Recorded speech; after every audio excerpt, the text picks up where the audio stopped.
नमस्कार दोस्तों। वीडियो में आगे बढ़ने से पहले मैं फिर से आपको वही बात याद दिलाता हूं जो बार बार कह रहा हूं। आप यूपीएससी प्रीलिम्स को तभी क्वालिफाई कर पाएंगे जब आप अपनी पढ़ाई के अलावा यानी कि जो किताबें आपने पढ़ी है उसके अलावा भी कुछ नई चीज़ें सीखेंगे।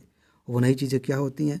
आपको यूपीएससी का पैटर्न समझना होता है, आपको अपने अंदर कॉमन सेंस डेवलप करना होता है, आपको वो ट्रिक्स जाननी होती है जिनके आधार पर आप उस स्थिति में भी सही उत्तर तक पहुंच सकें जब आप प्रश्न को अच्छे से नहीं जानते हैं। यानी कि आपने या तो पढ़ा नहीं है, या फिर कठिन प्रश्न है, या फिर आपको बातें ठीक से समझने में नहीं आ रही हैं, तब भी आप सही उत्तर तक पहुंच सकें। और मैंने पहले भी आपसे कहा है कि जो भी आपने पढ़ा है, अगर बहुत अच्छी पढ़ाई की है तो उसके आधार पर डायरेक्टली आप 25 से 30 क्वेश्चन हल कर पाएंगे। कट ऑफ से पार जाना है तो ये बातें ध्यान रखनी है। और फिलहाल आज मैं आपको क्या दिखाना चाहता हूँ, खूब ध्यान से समझिए। अगर ये बात समझ में आ गई तो आप 1 सेकंड में उत्तर तक पहुँच जाएंगे।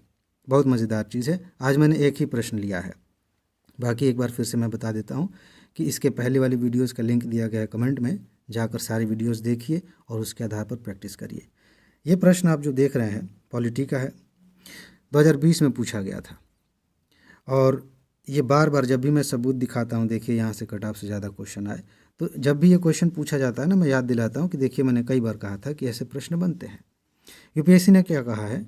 भारत का संविधान अपने मूल ढांचे को संघवाद, पंथ निरपेक्षता, मूल अधिकारों तथा लोकतंत्र के रूप में परिभाषित करता है।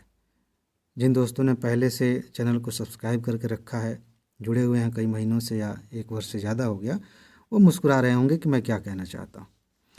यहाँ बाद में जाएंगे, ट्रिक यहीं पे है पहले कथन में। एक बात मैं आपको सीधा सीधा बता देता हूँ कि जब भी आपको ऐसा कथन दिखे कि भारतीय संविधान ने किसी चीज़ को परिभाषित की है, तो अभी तक का जो यूपीएससी का रिकॉर्ड है उससे ये समझ में आता है कि ये कथन गलत है। देखने में बहुत सुंदर लग रहा है कि अरे भाई कितनी अच्छी बात है, मूल ढांचे के तहत संघवाद भी आता है, लोकतंत्र, पंथ निरपेक्षता भी आती है, मूल अधिकार, ये सब मूल ढांचे के तहत है।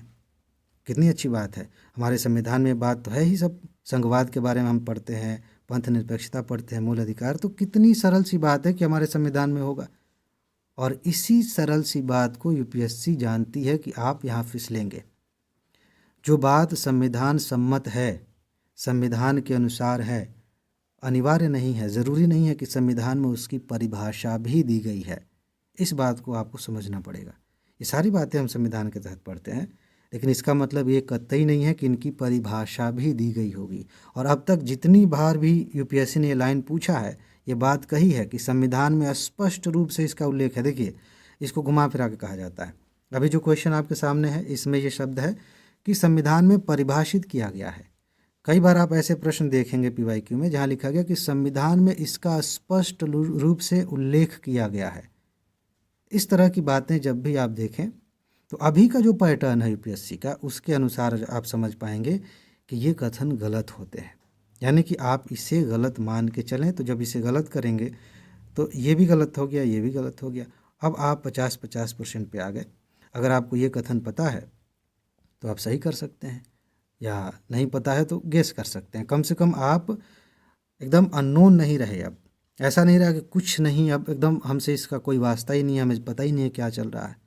आप 50-50 में आ गए। और जब भी, एक चीज़ समझिए, जब भी आप श्योर हैं कि सिर्फ 2 ही कथनों में कन्फ्यूज़न है, तो आप उस प्रश्न को निश्चित रूप से हल करेंगे।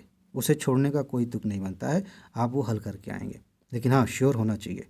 और इस तरह से आप श्योर हो जाते हैं कि भाई ये वाला तो कतई नहीं होगा। इस तरह के क्वेश्चंस हमने देखे हैं। तो यह एक बात रही।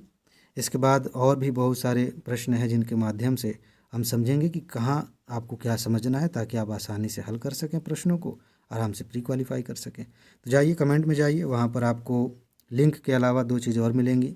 व्हाट्सएप नंबर मिलेगा जिस पे आप मैसेज करके पीडीएफ नोट्स, टेस्ट सीरीज़ के बारे में जानकारी ले सकते हैं, नोट्स ले सकते हैं। क्योंकि आप जानते हैं अभी एग्ज़ाम हो जाएगा, मैं सबूत दिखाऊंगा। लगातार 3 सालों से कट ऑफ से ज़्यादा क्वेश्चन आ रहे हैं टॉप 300 सीरीज से, इस बार भी सबूत दिखाएंगे। बाकी टेस्ट सीरीज़ है, 7 टेस्ट हैं, फुल लेंथ टेस्ट हैं, उनको हल करिए और जांचिए कि आपकी तैयारी कैसी है। तो आज बस इतना ही है। अपना ख्याल रखिए, खुश रहिए, मस्त रहिए, मुस्कुराते रहिए, जल्दी से सफल होइए और ज़िंदगी को एंजॉय कीजिए। आगे मिलते हैं। नमस्कार।